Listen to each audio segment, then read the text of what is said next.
Hello students, welcome to my page. I hope की तुम्ही already आमचं पेज लाईक, सबस्क्राईब आणि शेअर केलेलं असेल. आणि जर आपणास आमचे प्रिव्हियस व्हिडिओज बघायचे असतील तर सर्व लिंक्स मी डिस्क्रिप्शनमध्ये दिलेल्या आहेत. तर आज आपण एक नवीन पॉईंट चालू करणार आहे, ज्या पॉईंटचं नाव आहे रूट मीन स्क्वेअर व्हेलॉसिटी. तर त्याआधी आपण जे इक्वेशन बघितलं होतं ते होतं प्रेशर ऑफ आयडियल गॅस. आणि या ठिकाणी हा जो पॉईंट आहे तो आपण chapter number 3 kinetic theory of gases and radiation मधनं कन्सिडर करतोय. So in the previous lecture already we had considered expression for pressure of an ideal gas. तर आयडियल गॅस एखाद्या सरफेसवरती किती प्रेशर जनरेट करतो, तर त्याचे 3 फॉर्म्स आपण त्या ठिकाणी एक्सप्रेशनचे बघितले होते. तर त्याच्यामध्ये जर आपण बघितलं तर ॲव्हरेज प्रेशर आपण कॅल्क्युलेट केला होता. तर त्याच्यामध्ये आपण घेतलं होतं की 1/3 N/V mv स्क्वेअर बार हे एक एक्सप्रेशन आपण घेतलं होतं. त्यानंतर दुसरं एक्सप्रेशन होतं 1/3 M/V where M is molar specific heat. म्हणजे आणखीन एक फॉर्म आपण घेतला होता 1/3 M capital V into V bar square. तर ते एक एक्सप्रेशन घेतलं होतं. आणि आणखीन एक फॉर्म आपण घेतला होता. तर आपल्याला माहिती की मास अपॉन व्हॉल्यूम जो आहे तो असते डेन्सिटी, दॅट मीन्स रो. तर त्यासाठी एक मग एक्सप्रेशन घेतलं होतं व्ही स्क्वेअर बार रोच्या फॉर्मॅटमध्ये 1/3 रो व्ही स्क्वेअर बार. तर असे 3 एक्सप्रेशन्स ऑलरेडी आपण त्या ठिकाणी प्रिव्हियस लेक्चरमध्ये स्टडी केलेले आहेत. तर ते कसे ऑब्टेन केले, काय आपण ते कसे प्रूव्ह केलेले आहेत ते जर आपल्याला बघायचं असेल तर आपण प्रिव्हियस व्हिडिओची लिंक डिस्क्रिप्शनमधून बघू शकता.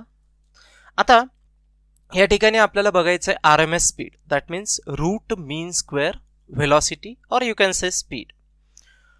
Route mean square speed, here we are representing it as a speed because the total distance we are considering, because that particle is not traveling along the same line, it is traveling in a different direction. So that's why we have to consider total distance traveled. We are not going to consider the displacement, so we are going to consider total distance traveled. So that's why we have to consider the speed. Now here according to the expression for pressure, here we are going to use the expression. Which expression? Pressure expression. So this expression we are going to use. So here I am considering the V square bar value. So for that purpose I had transferred remaining values. So 3 will goes to denominator, then capital N goes to the denominator, then capital V goes to the numerator along with that 3, then small m is also goes to denominator. So according to that expression, by transferring terms to other side, we are getting the expression as V square bar is equals to 3PV, that P will remain as it is. So this 3V goes to numerator, so 3PV divided by capital N into small m. So this is the first expression according to that pressure expression. Now here we know that. What you know that? काय माहिती तुम्हाला इथे? तर इथे आपल्याला घ्यायचं आहे ideal gas expression किंवा आयडियल गॅस इक्वेशन. पहिल्या लेक्चरमध्ये आपण बघितलेलं आहे. तर या ठिकाणी PV is equals to NRT हे रिलेशन आपल्याला यूज करायचं आहे. इथे वी नो दॅट म्हणजे तुम्हाला माहिती पाहिजे, जे आधीच झालेलं आहे. ठीक आहे, काही वेळेस माहिती नसतं तुम्हाला, पण ते माहिती करून घ्या. त्यामुळे हा स्टेटमेंट असंच आपल्याला यूज करायचा आहे. वी नो दॅट, तुम्हाला माहिती असो नसो. ठीक आहे, तर माहिती नसेल तरी त्या ठिकाणी वी नो दॅटच स्टेटमेंट तुम्हाला यूज करायचं आहे. ओके, तर PV is equals to NRT हे ऑलरेडी आपण एक्सप्रेशन बघितलंय. आणि आता तुम्ही जर व्ही स्क्वेअर बारचं व्यवस्थित एक्सप्रेशन ऑब्झर्व केले तर बघा काय येतंय, 3PV म्हणजे PV ही टर्म तिथे आलेली आहे. कुठला प्रोडक्ट आलेला आहे? PV. तर ह्या PVच्या जागेवर मी NRT पुट करू शकतो, ऑब्विसली पुट करता येईल आपल्याला. म्हणून व्ही स्क्वेअर बारचं इक्वेशन काय होणार आहे? So therefore V square bar can be written as 3 will remain as it is. Instead of PV I am going to put NRT and divided by NM will remain as it is. So capital N is number of molecules, small m is mass of each molecule, so that will remain as it is. So therefore again here we are going to consider what we had done. We had kept the value of small n, that means number of moles. So how we are going to calculate the number of moles? Small n can be calculated by capital N upon Na. That means number of molecules divided by Avogadro's number. Na means capital N suffix A means Avogadro's number. In the first lecture I told you about this capital R, Na, then Kb, and I also told you the values. So Avogadro's number is a constant and its value is 6.023 into 10 raised to the power 23 mole inverse, and capital R is a universal gas constant ज्याची value किती आहे 8.31 joule पर मोल kelvin. तर ह्या values सुद्धा तुम्हाला माहिती पाहिजे, प्रॉब्लेम मध्ये त्या आपल्याला यूज करायच्या असतात. मग आता ह्या सर्व इक्वेशनचा मी काय केलेला आहे, स्क्वेअर रूट घेतलेला आहे. ह्या इक्वेशनचा मी काय केला आहे, स्क्वेअर रूट त्या ठिकाणी कन्सिडर केला आहे. आता या ठिकाणी जर आपण बघितलं तर सेम टर्म्स कॅन्सल होतात. बघा कॅपिटल एन ही टर्म जी आहे ती काय होणार आहे, कॅन्सल होणार आहे. Capital N that is going to be cancel with each other. ते दोघे काय झाले, एकमेकांशी कॅन्सल झालेले आहेत. आणि त्यामुळे आपल्याला एक्सप्रेशन काय भेटतंय मग, RT upon 3RT upon Na into m तेवढंच राहणार आहे. आणि त्याचा मी काय घेतलाय, स्क्वेअर रूट घेतलाय.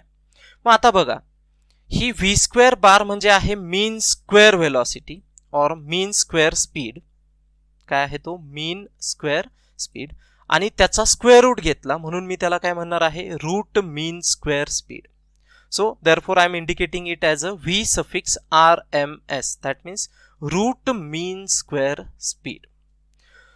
मग LHS चा स्क्वेअर रूट घेतलाय म्हणून मला RHS चा पण स्क्वेअर रूट घ्यायचा आहे. म्हणून RHS ला काय झालंय, square root 3RT divided by M0.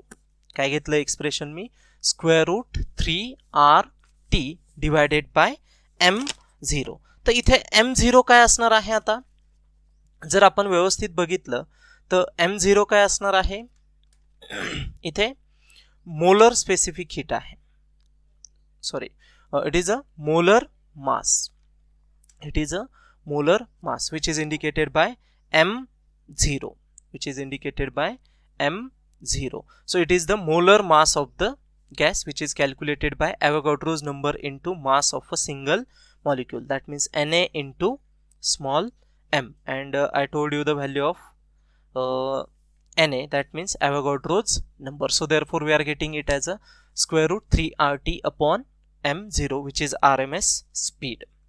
Now here M0 is Na into m, so you can use this value where Na is Avogadro's number. आता ह्या ठिकाणी जर आपण बघितलं तर जो प्रेशरचा एक्सप्रेशन आहे त्याला जर मी असं लिहिलं, PV is equals to 1/3 Nm V square bar. That means I had just transferred the velocity to the other side, so it will goes to numerator. So we getting PV is equals to 1/3 Nm V square bar.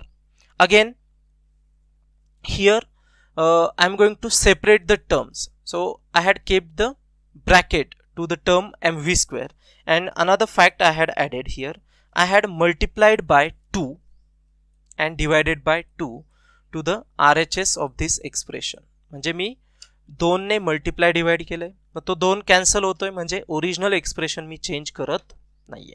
आणि याला मी असं लिहिलं आता multiply divide केल्यानंतर 2/3 capital N and inside the bracket मी एक term लिहिली 1/2 mv square बार. आता हे इक्वेशन तुमच्या काय आहे की आयडेंटिफाईड आहे, म्हणजे तुम्ही हे एक्सप्रेशन बघितलेलं असेल, याआधी हे एक्सप्रेशन सर्वांनी त्या ठिकाणी बघितलेलं असेल. तर या ठिकाणी हे जे एक्सप्रेशन आहे ते कुणासाठी आहे, कायनेटिक एनर्जीसाठी आहे. कुणासाठी आहे, कायनेटिक एनर्जीसाठी. So here capital E is equals to capital N into 1/2 mv square bar. मग आता मी इथे कॅपिटल N ने का मल्टिप्लाय केलं, तर 1/2 mv स्क्वेअर बार ही एका मॉलिक्यूल साठीची वेलोसिटी असेल, कायनेटिक एनर्जी असेल, आणि नंबर ऑफ मॉलिक्युल्स इथे कॅपिटल एन आहे. मग नंबर ऑफ मॉलिक्युल्ससाठी जी टोटल एनर्जी आहे, टोटल कायनेटिक एनर्जी, ती मी कशी कॅल्क्युलेट करणार? N into 1/2 mv² bar. जसं इथे आपण टोटल मास कॅल्क्युलेट केलं होतं capital N into small m, तसंच इथे आपण घेतलेलं आहे capital N into energy of individual molecule. So therefore we are going to write down the expression as PV is equals to 2/3 capital E. So I had just kept the value of N 1/2 mv² bar as capital E. So we got expression as PV is equals to 2/3 capital E.